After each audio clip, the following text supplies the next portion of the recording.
তুলছেন সেটা হয়তো পুলিশদের প্রাইজ পাচ্ছে না বা ছবিটা খুব এসেনশিয়াল।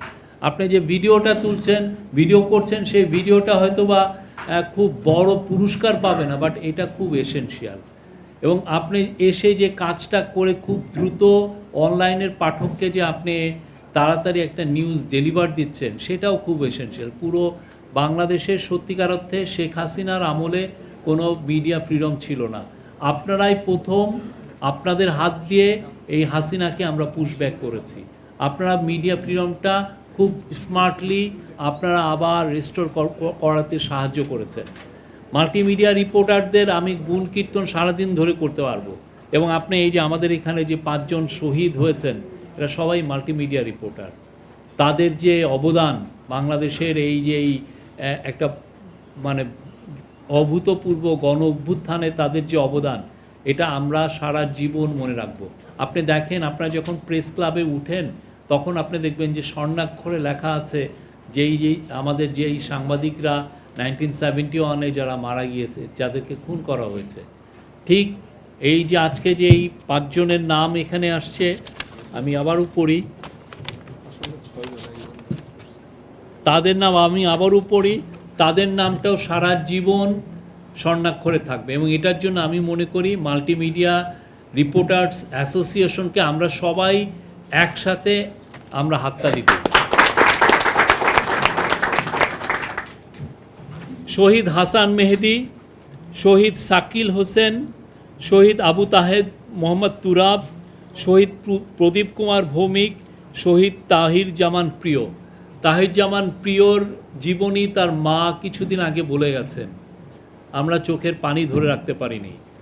কি মানে কি ব্রিলিয়ান্ট একটা জার্নালিস্ট, কীভাবে নির্মমভাবে তাকে খুন করা হয়েছে। শহীদ হাসান মেহেদিকে তার পাশের থেকে তাকে গুলি করে মারা হয়েছে, ছড়া গুলি, হাজার হাজার গুলি করে তাকে মেরে ফেলা হয়েছে। বাংলাদেশে আপনাদের যে ভূমিকা এটা কল্পনাতীত। আর একটা সবচেয়ে বড় জিনিস কি, আমরা এতকাল খুব 2 ডাইমেনশনাল জিনিস দেখতাম। যেন আমি এই যে আপনি কালকে দেখেন যে ঘটনাটা যেটা ঘটলো, সেখানে আপনি যদি ছবি, আপনার যদি কেউ মাল্টিমিডিয়া রিপোর্টার বা কোনো সিটিজেন জার্নালিস্ট বা কোনো টিভি জার্নালিস্ট যদি ফুল ফুটেজটা যদি না থাকতো তাহলে কিন্তু আমরা সবাই মিলে এই পুলিশের এই অফিসারকে, এসি মামুনকে ব্লেম করতাম। ছবিটা আসছে যে উনি একটা মেয়েকে করছেন, কিন্তু ছবিটা তো বোঝা যাচ্ছে না উনি কি আঘাত করছেন নাকি উনি সরিয়ে দিচ্ছেন, সকিয়ে দিচ্ছেন, এটা তো বোঝা যাচ্ছে না। কিন্তু সবাই ইন্টারপ্রেট করছে যে উনি তাকে চড়াও হয়েছেন, একটা পত্রিকায় দেখলাম চড়াও হয়েছে।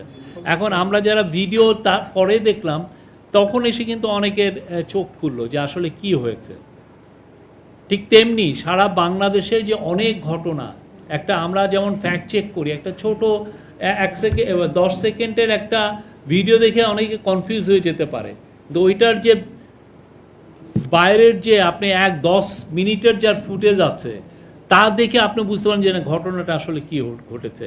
আপনার মনে আছে যে ইন্টারন্যাশনাল একটা লিগাল রাইটস গ্রুপ তারা যাত্রাবাড়ি কিলিংয়ের উপর একটা 15 মিনিটের একটা ডকুমেন্টারি করেছে, আপনারা দেখেছেন। এই যে জুলাই অগাস্টের এই যে গণজাগরণে যে ভয়ানক ম্যাস মার্ডার হয়েছে, এই ম্যাস মার্ডারের সবচাইতে ইউনিক দলিলগুলোর একটা হচ্ছে এই যে ইন্টারন্যাশনাল যে লিগাল রাইটস গ্রুপ যেটা করেছে, এটা একটা বড় দলিল। এই বড় দলিলটা কিভাবে তৈরি হয়েছে জানেন? আপনারা দেখেছেন এটা, এই দলিলটা তৈরি হয়েছে, এই যে ডকুমেন্টারিটা তৈরি হয়েছে আপনাদের মতো মাল্টিমিডিয়া রিপোর্টারদের ভিডিওর কাজ দেখে। ওরা 6000 এরকম ভিডিও জোগাড় করেছে, 6000।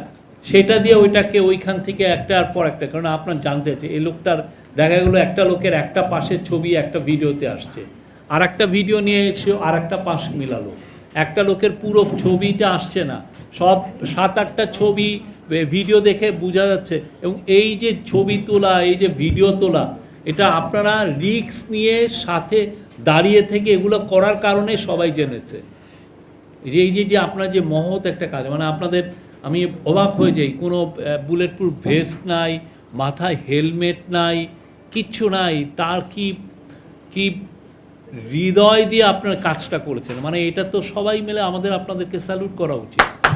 এই জার্নালিজম বাংলাদেশে, এই যে একটা অকুতোভয় জার্নালিজম, এটা আমরা খালি গল্প পড়ে আসছি। আমরা যাদেরকে জানতাম যে যেগুলো অকুতোভয় জার্নালিস্ট, পরে দেখি সব অকুতোভয় না, সব চামচা জার্নালিস্ট। হ্যাঁ, তারা এর থেকে টাকা নেন, ওর থেকে টাকা নেন, এর থেকে একটা প্লট নেন, এই ধান্দাবাজি করে গেছেন। বাংলাদেশে অকুতোভয় জার্নালিস্ট থাকলে এই মাল্টিমিডিয়া রিপোর্টাররা আছে।